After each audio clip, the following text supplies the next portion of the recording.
सीताराम। शिखावस्थी के चैनल में आप सभी का स्वागत है। मैं हूं शिखावस्थी। आज इस वीडियो में हम बात करेंगे नित्य तुलसी माता की पूजा हमें किस प्रकार से करनी चाहिए। जैसा कि आप सभी जानते हैं कि कार्तिक मास प्रारंभ हो चुका है और कार्तिक मास में तुलसी माता की पूजा करने का बहुत ही ज्यादा विधान है। जो लोग पूरे वर्ष तुलसी माता की पूजा नहीं करते हैं तो वह भी कार्तिक के महीने में तुलसी माता की पूजा जरूर करते हैं। तो आज इस वीडियो में हम जानेंगे कि तुलसी माता की पूजा हमें किस विधि से करनी चाहिए। शास्त्रों में तुलसी माता की पूजा करने का किस प्रकार से वर्णन है, हमें माता की पूजा में कौन सी वस्तुएं प्रयोग में लेनी चाहिए और किस प्रकार से उनकी पूजा करनी चाहिए। तो चलिए वीडियो की शुरुआत करते हैं। उससे पहले आप सभी से रिक्वेस्ट है कि वीडियो यदि अच्छा लगे तो लाइक कमेंट शेयर कीजिए। चैनल पे पहली बार आए हैं तो चैनल को सब्सक्राइब कीजिए। देखिए, तुलसी माता की पूजा सभी सनातनियों को प्रतिदिन करनी चाहिए। अगर आप कुछ भी नहीं कर सकते तो कम से कम एक लोटा जल और एक पुष्प माता को जरूर अर्पित कीजिए। तुलसी माता साक्षात लक्ष्मी स्वरूपा हैं और वह प्रत्यक्ष देवी भी हैं। भले ही एक पौधे एक वृक्ष के रूप में है, वनस्पति के रूप में है, लेकिन माता रानी प्रत्यक्ष हैं, हम उनके दर्शन कर सकते हैं। तो इसलिए तुलसी माता की पूजा करने से हमें हमारी जो जितनी मंगल कामनाएं हैं सभी पूरी होती हैं। कोई भी हो, चाहे बच्चा हो, बड़ा हो, बूढ़ा हो, सभी को तुलसी माता की पूजा करनी चाहिए। और तुलसी माता सबकी मनोकामनाएं पूरी करती हैं। वह विद्या भी देती हैं, वह अच्छा घरवर भी देती हैं। और तुलसी माता की पूजा करने से पुत्र और संतान की भी प्राप्ति होती है। भगवत प्राप्ति भी माता तुलसी की सेवा करने से प्राप्त होता है। तो इसलिए तुलसी माता की पूजा करने से हमें बहुत ही शुभता प्राप्त होती है, बहुत ही उत्तम पुण्य फलों की प्राप्ति होती है। तो तुलसी माता की पूजा में सबसे पहले जब हम पूजा प्रारंभ करते हैं तुलसी माता की, तो शास्त्रों में तुलसी माता की पूजा 9 प्रकार से बताई गई है। 9 प्रकार से माता तुलसी की भक्ति की जाती है। सबसे पहले हम जब माता को की पूजा प्रारंभ करते हैं तो हमें 3 बार ताली बजानी चाहिए। 3 बार ताली बजाने के बाद फिर हम अपनी पूजा को प्रारंभ करते हैं। सबसे पहले आपको माता भगवती को जल चढ़ाना है। जल कितने बार चढ़ाना है, तो तुलसी माता को 5 बार जल चढ़ाना चाहिए। अब आप कहेंगे कि 5 बार किस लिए चढ़ाना चाहिए। तो सबसे पहले माता के हाथ धुलाए जाते हैं, फिर उनके चरण धुलाने के लिए, फिर माता का आचमन करने के लिए, स्नान कराने के लिए और उन्हें पिलाने के लिए। तो इस प्रकार से तुलसी माता को 5 बार जल चढ़ाना चाहिए। चाहे तो आप रुक रुक के 5 बार चढ़ाएं या परिक्रमा करके। एक बार चढ़ाने के बाद परिक्रमा कीजिए, फिर दोबारा जल चढ़ाइए, फिर परिक्रमा कीजिए। इस प्रकार से और जब लास्ट में जल चढ़ाएंगे 5वें नंबर पे, तो वो हमें जल माता के ऊपर से चढ़ाना होगा। जैसे स्नान जैसे कराते हैं उस प्रकार से थोड़ा सा जल माता के ऊपर से पूरा छिड़क देते हैं। तो इस प्रकार से माता भगवती को हम स्नान करा देते हैं और उसके बाद माता को वस्त्र अर्पित करते हैं। यह पूजा जैसे कार्तिक के महीने में आपको नियम से कर रहे हैं, तब आपको इन सभी नियमों का पालन करना चाहिए। वस्त्र के लिए आप छोटे छोटे से 2 कलावे के टुकड़े ले लीजिए और एक लहंगा स्वरूप एक चुनरी मानसिक रूप से आप माता को अर्पित कीजिए। वस्त्र चढ़ाने के बाद फिर माता को हम टीका करते हैं। याद रखिएगा, कार्तिक के महीने में माता भगवती की जड़ में हमें सिंदूर नहीं लगाना होता है, क्योंकि अभी ऐसी मान्यता है कि माता रानी कुंवारी है। और फिर जब उन एकादशी आती है, देवउठनी एकादशी, उस दिन तो तुलसी विवाह वाले दिन माता को हम जड़ में सिंदूर लगाते हैं।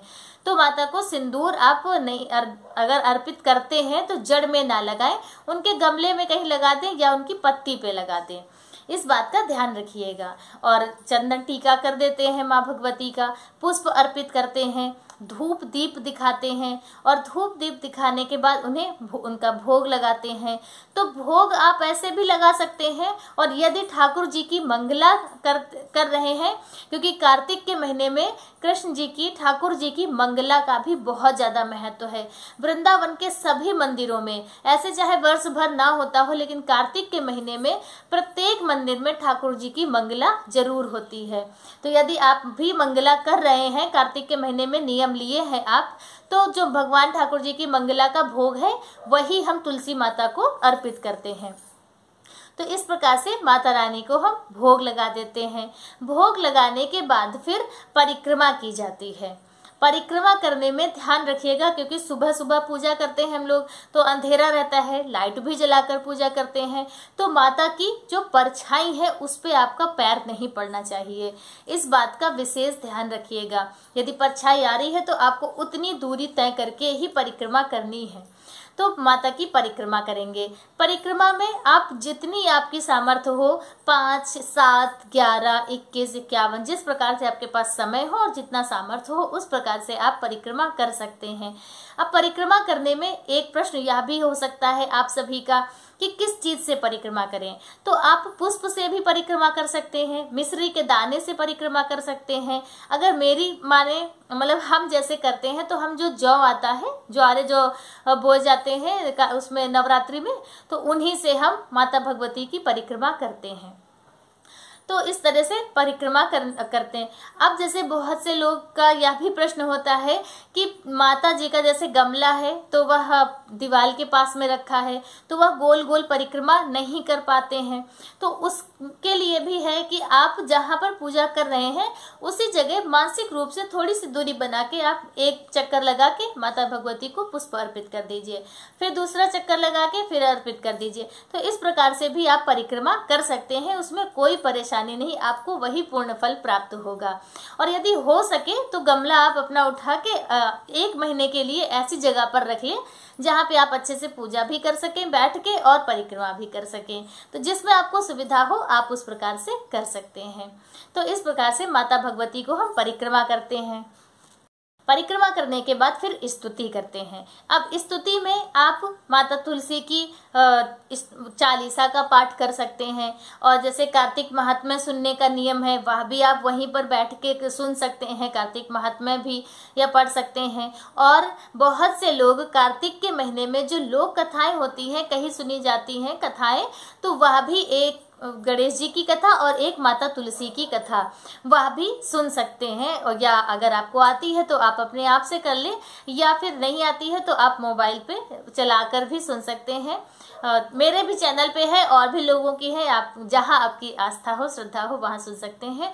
तो इस तरह से कार्तिक में माता तुलसी की कहीं सुनी जाने वाली कहानियां जो है वह भी आप सुन सकते हैं। तो इस प्रकार से माता तुलसी की स्तुति, उनका ध्यान, उनका स्मरण ही हमें करना है, तो आप किसी भी रूप से कर सकते हैं। तो इस प्रकार से आपको तुलसी माता की कार्तिक के महीने में प्रतिदिन पूजा अर्चना करनी चाहिए।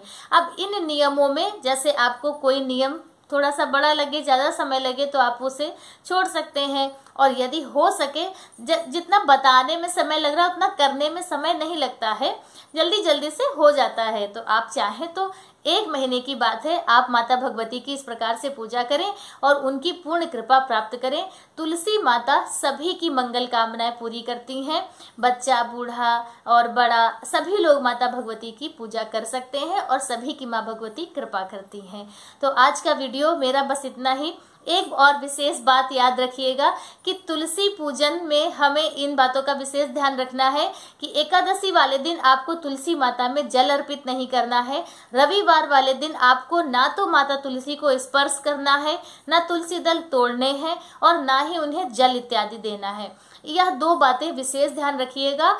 लेकिन हमारे शास्त्र भी ऐसा कहते हैं और हमारे पूज्य गुरुदेव भगवान का भी ऐसा कहना है कि आप सिर्फ और सिर्फ शालिग्राम भगवान या ठाकुर सेवा के लिए निषिद्ध दिनों में भी तुलसी पत्र ले सकते हैं, उसमें आपको बिल्कुल भी पाप नहीं लगेगा।